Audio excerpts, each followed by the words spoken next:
तर नमस्कार मित्रांनो, आज मी तुमचं माझ्या नवीन ब्लॉगमध्ये स्वागत करतो. तर आज आम्ही अखंड हरिनाम सप्ताह शनिदेव गाव इथे गेलो होतो. तर सप्त्याला जायच्या टायमाला आम्हाला भरपूर ट्रॉफिक लागलं होतं, त्यामुळे आम्हाला भरपूर टाईम झाला. तर सप्त्याला आल्यावर आम्ही आमटी भाकर खायला गेलतो. तो तिथला प्रसाद आहे. त्यामुळे आम्हाला पंगत धरली आणि आम्हाला भाकर आली, पण आमटी काय लवकर आली नाही. त्याच्यामुळं आम्ही असंच बसून राहिलो कवर. पण मग शेवटला आमटी आली. मग जेवण झाल्यावर आम्ही कृषी प्रदर्शन बघायला गेलतो. तिथे एक जण ड्रमला काहीतरी करत होता.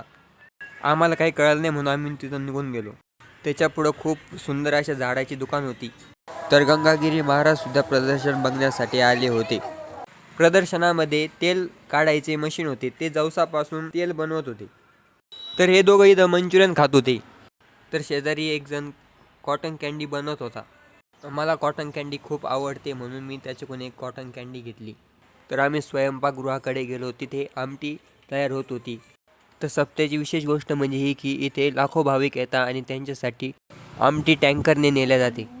तर मग आम्ही सप्त्यातून जायला निघालो. आम्हाला पुन्हा ट्रॉफिक लागले. तर आता मी माझ्या ब्लॉगचा इथेच एंड करतो. लाईक करा, फॉलो करा आणि शेअर करा.